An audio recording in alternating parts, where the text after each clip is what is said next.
I'm Judy Hallman, and I'm one of the pediatric nurse practitioners at the University of Chicago. I've been there for quite a long time. I've been with Margaret Hackett personally for many, many years, but the Margaret Hackett Family Program since its inception.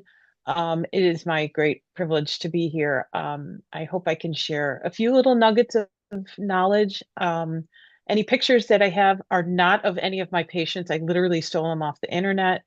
I didn't want to expose anybody. And then if I, share something that triggers you or frightens you, please ask questions at the end. I'm not trying to, you know, make anything worse. I really just want to share some knowledge. All right, so let's talk about shunt malfunction. So the reason that you need a shunt is most of the time it has to do with hydrocephalus. So it's there you can have congenital aqueductal stenosis hydrocephalus, or you have congenital Chiari hydrocephalus, or an acquired hydrocephalus.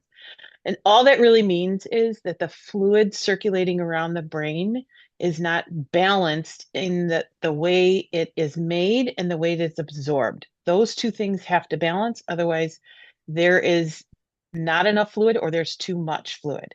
The most common places this happens on this picture here, there's a congenital, like in utero, the aqueduct of Sylvius doesn't quite open like it's supposed to, and you can have congenital aqueductal stenosis. So where my circle is red, that's the aqueduct of Sylvius. That right there gets blocked, and then the CSF doesn't flow like it's supposed to. Usually we see that in the first month of life.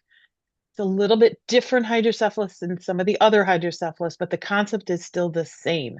The fluid doesn't flow where it's supposed to, so it needs a bypass. It needs to go someplace else.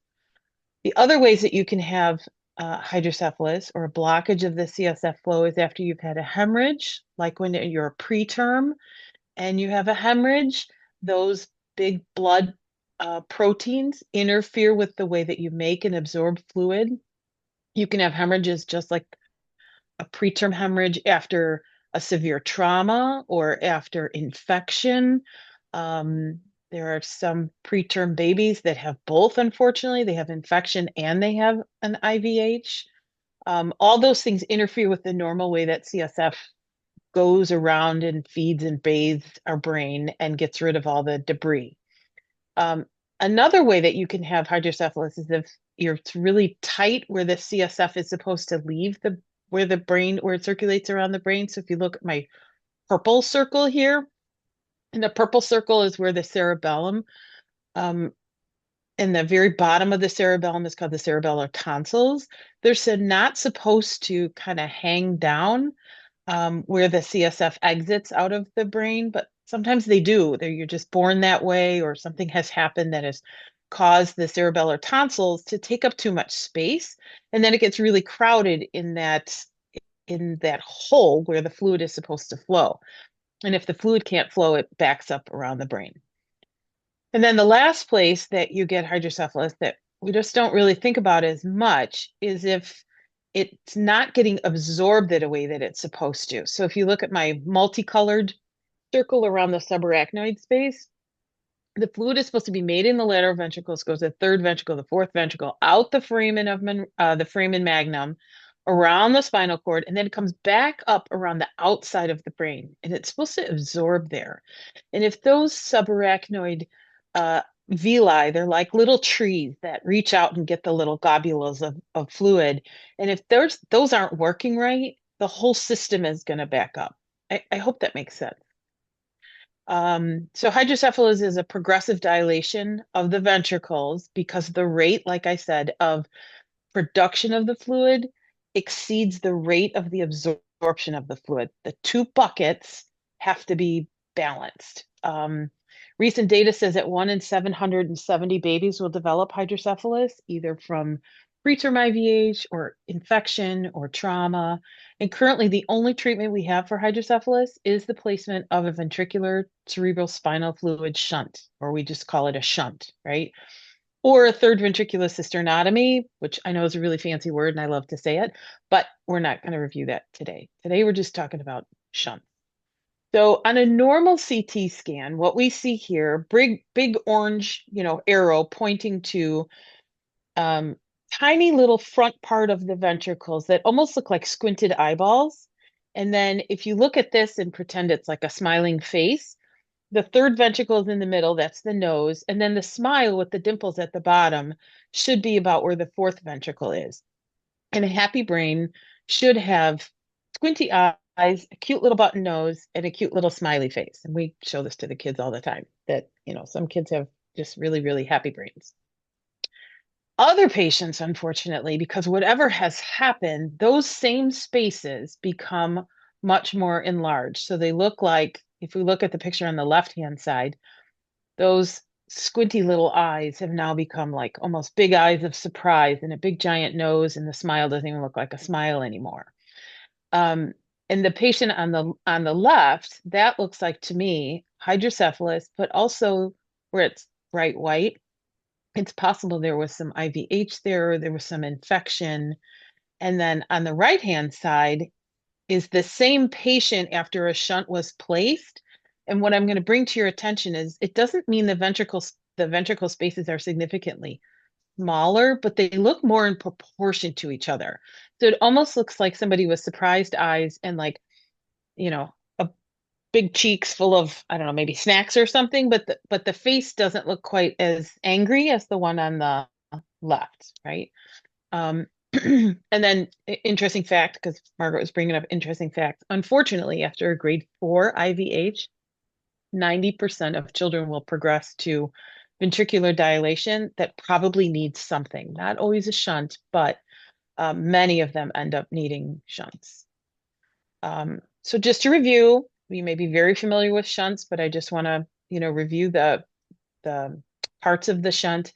A baby has to be over 2 kilos for us to put a shunt in, which can be really frustrating for many families because they've already gone through a very small baby who's finally gained weight, and they're waiting on the shunt to be placed because we all know if we can divert the fluid, then we hope that the brain is going to recover and continue to develop and grow. But we really can't put shunts in until babies are at least 2 kilos. Um, Living with a shunt requires education for the family, developmental education, education at the school.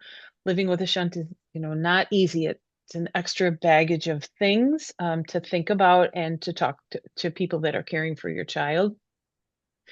Some people may have the catheter fail in their belly. We'll show a picture of that, and they may have to put it in the right atrium. So here's another good, I like this picture a little bit better. So the blue spaces in the brain are the ventricles. That's where we put the intraventricular catheter, just like it shows on this baby here, although it's usually a little bit longer than this picture shows. But the catheter goes into the blue moons um, in an effort to drain the fluid out of those spaces. It doesn't aspirate the fluid out, it naturally flows by pressure. That intraventricular catheter is connected to the valve. You can see it on this picture here behind that little baby's ear. As we were talking about earlier, there are lots of different valves. We'll go over those.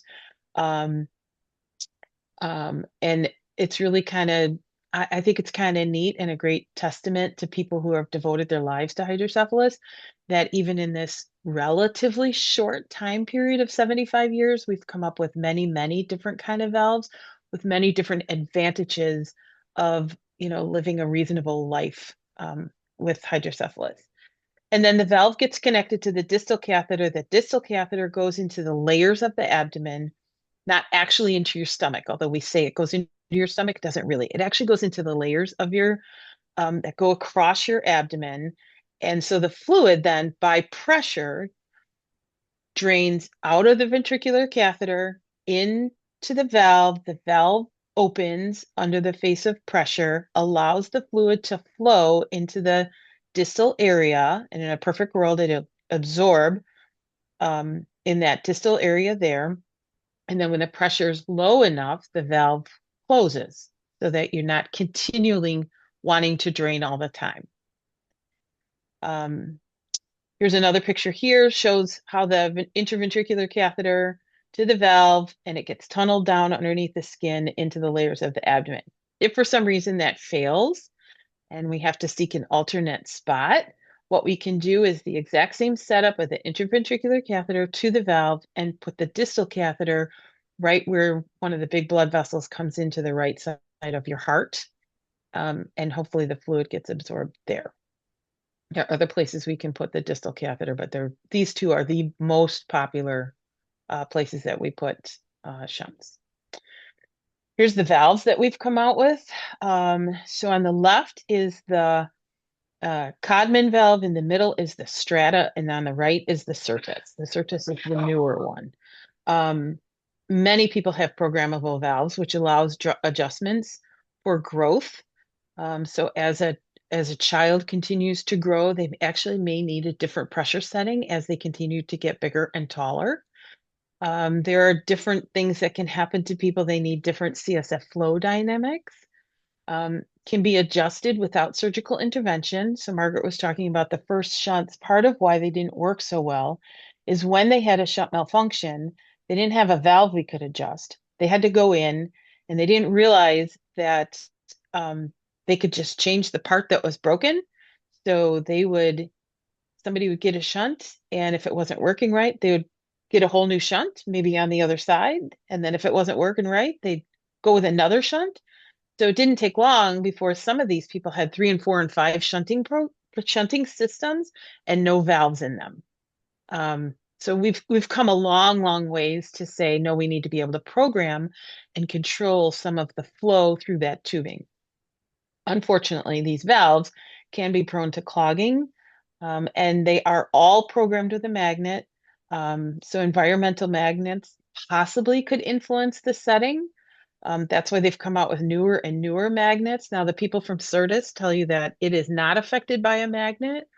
I don't know if I completely believe them 100% to tell you the honest truth, but that was one of their selling points, is that you didn't have to get reprogrammed after MRIs. So we still tell our patients, no matter what valve you have it checked after an MRI, because all of these valves are programmed with magnets. Okay, so we looked at this picture here. On the left-hand side is a little bit is before the shunt placement, and on the right-hand side is after shunt placement. I think some people think after you put a shunt in, the ventricles just go back to like what should be considered normal. But that's not really true. Again, everybody has a different reason as to why they've had an imbalance of fluid production and fluid absorption, and the brain is going to be what the brain is going to be.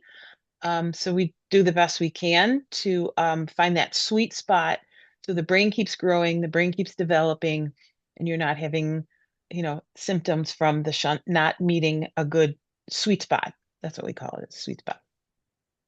All right, so now to what we really want to talk about, shunt malfunction. So shunts are life-saving devices, there's no doubt. They're not without their own set of issues. So the intraventricular catheter, the brain catheter, can be clogged. I'm not sure if everybody was on the call, but Margaret was talking about some of the stuff that kind of floats around in the fluid of your brain. Yeah, Dr. Frim used to call it the seaweed, or it's like the arachnoiditis part of it. Your brain's always trying to clean out proteins, and those proteins can get clogged in the catheter, and the thing gets obstructed. Another way you can have a shunt malfunction is the brain catheter could get disconnected. The belly catheter could get disconnected. The valve can clog or get disconnected. The fluid goes into the abdomen, and the layers of the abdomen are not absorbing the fluid. It may need to be replaced as a child experiences growth. So we try to put in really long catheters in babies, because as their head grows and the catheter gets pulled out a little bit from their head growing, we don't want it to get pulled out so much that it gets pulled out of the ventricle altogether. The shunt may need to be adjusted, especially if it's like a VA shunt and you continue to get taller and taller and taller. That distal catheter could get pulled further and further away from your heart and may need to be changed. Catheters can migrate to spaces they don't belong. They're just little pieces of tubing, and they're just kind of floating around, and they I don't know, they go haywire. They may need to be replaced, like I said, related to height, but also related to over drainage. We'll get into that right at the end. All right. So the most common things that happen for a shunt malfunction, particularly in pediatrics, because it is my specialty, is that the proximal catheter, the catheter that's in your brain, becomes obstructed with protein or for whatever reason. It's just not flowing like it's supposed to. So on the left, we have a mostly happy brain that has a shunt in place, and you can see the little slit eyeballs. They're a little bit plumper. That's okay. And a little round nose, and we see a smiley face with little dimples. That's probably just the normal way that this person's brain appears. And when the shunt doesn't work, it again turns into what we see on the right, much more of a clown face. Everything got a lot bigger. I would suspect the picture that we're looking at on the right also includes headache, maybe some vomiting, maybe feeling a little dizzy, sleepy, because you can tell the brain looks like it's a little bit under pressure. Just doesn't look as happy. Here's a couple pictures of the second and third most common reasons that shunts don't work is they become disconnected. So on the left-hand side, if you can see that rectangle that seems to be a little more highlighted, a little more hyperdense, there's nothing above it, and there should be. You can see the tubing below where that hyperdensity is, and there should be an appearance of the tubing above it as well, and we don't see it. So it must get disconnected at the neck. The picture in the middle, that's exactly what happened. You can see the tubing coming through. I don't know, do I have a pointer? Yeah, you can see the tubing here coming down, and then there's this gap where there's no tubing. That's a disconnect. And it happens because the tubing gets scarred in and the kids grow and the scar doesn't want to release the tubing and the tubing snaps. Another thing that can happen, like I said, the fluid goes into the abdomen and does not get absorbed. So it starts to collect almost like a puddle, or sometimes a little pond in the abdomen, and we call that a pseudocyst. Um, the pictures that we first looked at for the brain, those are all CAT scans. The pictures that we're looking at now of the shunts where it has disconnected, those are shunt series, those are x-rays. And the picture we're looking at for the abdominal pseudocyst is an ultrasound. So I know sometimes people are like, yeah, I think there's something wrong with my shunts. I need a CAT scan. But then what you described to me sounds like maybe it's a disconnect. I might not get a CAT scan. I might just get you a shunt series because an X-ray is going to show me something different. And then if you say, "Oh, I have all this pain in my abdomen," and you're like, "Oh, I need a CAT scan." Well, I don't know if you need a CAT scan. You might need an ultrasound. The reason is we're looking for different things, right? So CAT scan shows us a lot of information about your brain, but it's not real great at picking up the integrity of the shunting system. X-rays are better for that. And neither an X-ray nor a CAT scan can tell me that much about fluid in your abdomen. I need an ultrasound for that. So just keep that in mind when you go to see your provider and you just don't understand why they're ordering what they're ordering, because we're looking for different things. Um, most uncommon, but does happen with shunts and shunt malfunctions. The picture on the left-hand side is a picture of somebody who had a shunt placed.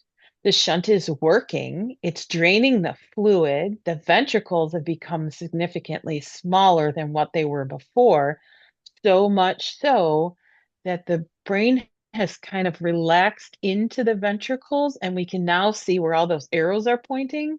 We can see fluid collecting on the outside of the brain in an abnormal fashion, and we call that a subdural. So if you had a programmable valve, we could consider turning up the programmable valve so that it doesn't drain quite so much. So the ventricles get a little bigger so that you don't get fluid on the outside of your brain. Again, it's finding that sweet spot, that nice balance of I need a little bit fluid off, not too much fluid off, and just enough so that I feel good, my brain is growing, all those kinds of things. The distal catheter can migrate. The picture in the middle is an unfortunate little boy who has had the distal catheter migrate into his scrotum. It can go, those catheters can go strange places. I could probably do a whole talk just on those. But it doesn't happen very often, but every once in a great while, you're like, oh, why is your shunt catheter in your scrotum? And then the last thing that can happen, the picture on the right, if you look at the very middle picture and you look at the very tip of that bright white line coming from what should be like the back of their brain, it looks like the tip of it is not actually in the ventricle, and that bright white blush around the catheter itself is probably hemorrhage. So every time we put a catheter in or take a catheter out, there's always a risk of hemorrhage, which I know in my preterm babies, it's kind of frustrating because maybe they've already had an IVH, and then it seems like the right next best thing is to put in a VP shunt. And then here we come along and say, but the risk of putting in a VP shunt is a hemorrhage. And you're like, well, but my baby already had a hemorrhage. Like that seems unfair. It's the passing of that catheter through the brain parenchyma that puts it at some risk of hemorrhage. Now, that risk is extremely low, but it's not zero. So it does come up every time we have a conversation about having to do possibly a revision. So what happens when you have a shunt malfunction? Well, it depends what kind of shunt you have. If you have ventriculoperitoneal, which is most of the ones that we've been talking about, that's the most common. Your symptoms may be a little bit different than if the distal catheter goes into your atrium or your pleura, which is the lining of your lungs, or if you have a lumbar shunt, which is a completely different animal, but the concept is the same. Some people get a benefit of diverting cerebral spinal fluid from around their spine and then the distal catheter goes into their abdomen. But that's kind of a small group. And yeah, I can answer questions about that, but I'm not going to touch a lot about on lumbar shunts because it's rather unusual. The class of symptoms of a shunt malfunction is that not enough cerebral spinal fluid is being diverted. So you get headache, can be dull or severe, can be progressive, not relieved by Tylenol, ibuprofen, rest, or migraine medications. Something's just different about this headache. Vomiting goes with the headache, and it generally kind of goes in this order. The headache continues to get worse, and then there's an onset of vomiting. It is not vomiting with diarrhea. It is not vomiting necessarily with nausea, not always. And it's not vomiting with fever. So I tell people it looks like the flu or gastroenteritis without diarrhea, without fever. But you look sick and you're vomiting and you have a headache and you just don't feel yourself. That can progress into lethargy, sleepiness, not feeling refreshed, difficult to arouse, comatose. If that you can imagine if that fluid continues to accumulate and it has nowhere to go, it's not going to do anything but put pressure on your brain. Your brain doesn't like that very much. So first it's going to tell you, I have a headache, there's too much pressure on me. And then the brain goes through its own changes that I think the pressure is on your emesis center, and which I think we're built in to say, I'm going to vomit to bring more attention to the fact that I'm not feeling very well. And then finally, the brain is going to say, well, I've really tried to fight here. I told you I have a headache. I told you I'm vomiting. I told you I'm not good. Now I'm just kind of tired. I'm going to go to sleep. And if that fluid continues to accumulate, there are people that are difficult to arouse. They come to us in a coma, and it's very, very difficult. Less common complaints, although I do hear them from parents and people, is that they have visual changes like blurry vision, or their eyes don't look quite as bright as they used to, or they have abnormal eye movement. One key signal that I tell all the nurses in the children's hospital every time I can is that if there's a restriction of their up gaze and they have a shunt and they already have a headache, that's really a sign that there's some pressure on that optic nerve not being able to respond like we want it to. In the case of having a shunt disconnect, those patients complain of the most common place to have a disconnect is behind your ear from the valve down your neck. So they complain of neck pain, or they might have swelling down their neck, or they might have swelling down the whole shunt track itself, or they can't feel it. I always feel my tubing, I always feel my tubing, and now I don't feel it anymore. Okay, well, let's get an x-ray and take a look at that. If the shunt is in the pleural space, those patients can complain of being short of breath. They can have a cough and generalized fatigue. So what do you do if you suspect you have a shunt malfunction or your child has a shunt malfunction? You call your provider, you seek medical attention, and if it's somebody who's really sleepy and they are not waking up, and they're perhaps non-responsive, or they're vomiting, or they have slurred speech, or it looks like a seizure, probably going to have to call EMS. The sooner we recognize that a shunt is not working, the better off it's going to be. Sometimes it's not always crystal clear to us, the providers, that in fact you really are having a shunt malfunction. Mostly what I've talked about today is the classic signs, the classic symptoms. The longer you have hydrocephalus, the more times that you have a shunt revision, and the more additional disorders with hydrocephalus, the more complicated it can be to really crystal clear say, yes, this is a shunt malfunction. Our team, it is our nature. We will naturally talk through with parents and families to say, we're kind of thinking this. What are you thinking? Let's get on the same page together and see if we can move forward and make your loved one feel better. That's all I really had, and I'm happy to take any questions. Thank